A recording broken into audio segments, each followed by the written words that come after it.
what's up everybody? Honest with you here, bringing you Fairytail 100 Year Quest manga review. This was chapter 26, titled the Rain That Hill. This was a very interesting chapter.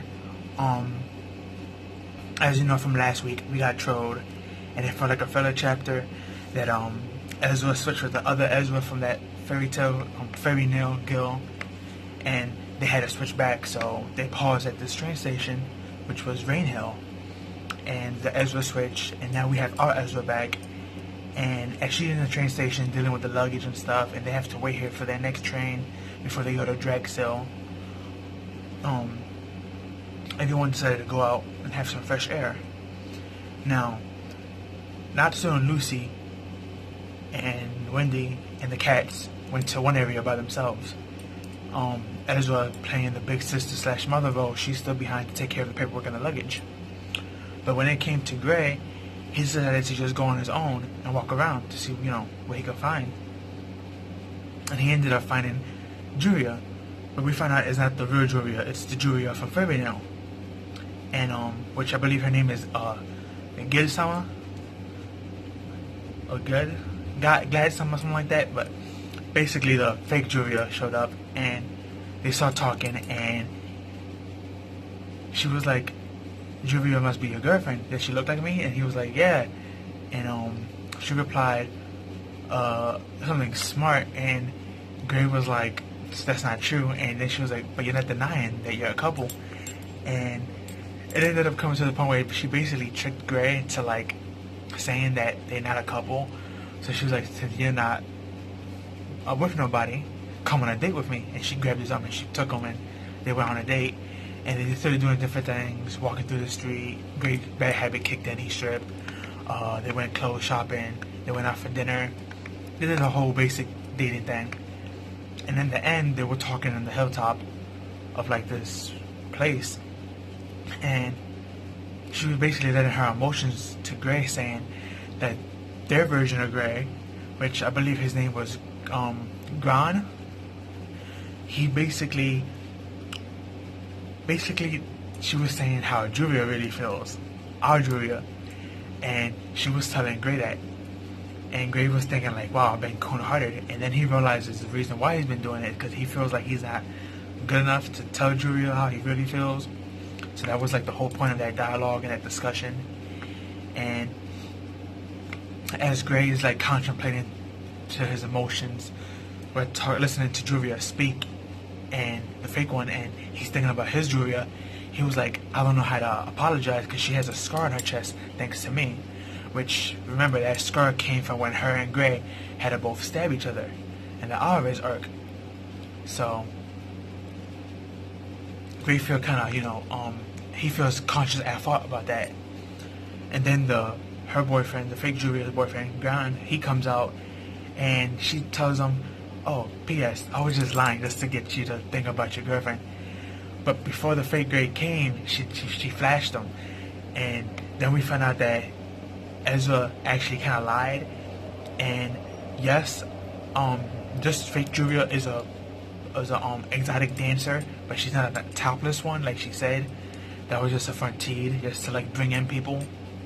But she's actually a bikini modelist. So that was kind of funny. But she did strip for Gray, so I was like, but she told him not to say nothing, because she actually is going out with the real Gray from her guild, not ours, but from the fake one from the Fairytail. So that was pretty funny how she played him, and how basically this is basically like a whole chapter of what if Gray and Juvia were couples. It felt kind of fillerish as well, like last week, but it was still good. But then until the end, when they got on the train to leave, we got this one part where like Natsu, he kind of burned Happy, Charlotte, and Lucy's clothes out of anger because some guys were flirting with her. So he got jealous, and his steam kind of like overheated. So he burned both the cats and he burned Lucy. But when it comes to Lucy, it was just all her clothes that got burned inside and out. So she had to switch her clothes to a jumpsuit. She's screaming at Natsu for that, and Natsu just laughing about it. until the train starts to move, and then he got seasickness, and he fall on her lap, and she's like, "Do you have anything to say, Natsu?" And he was like, "I'm sorry." And it was just a little cute, funny moment between them. But then Grace ends up saying, "I wonder if Juvia's okay." And this is when things get kind of crazy, because instant he said that, somebody was behind him, and that person said, "Yeah, Juvia's fine." And when he turned around and everybody else, it's Juvia. Our Juvia's there. Supposedly she's there because she's Mrs. Gray. And that was the end of the chapter. Now, let's all be honest.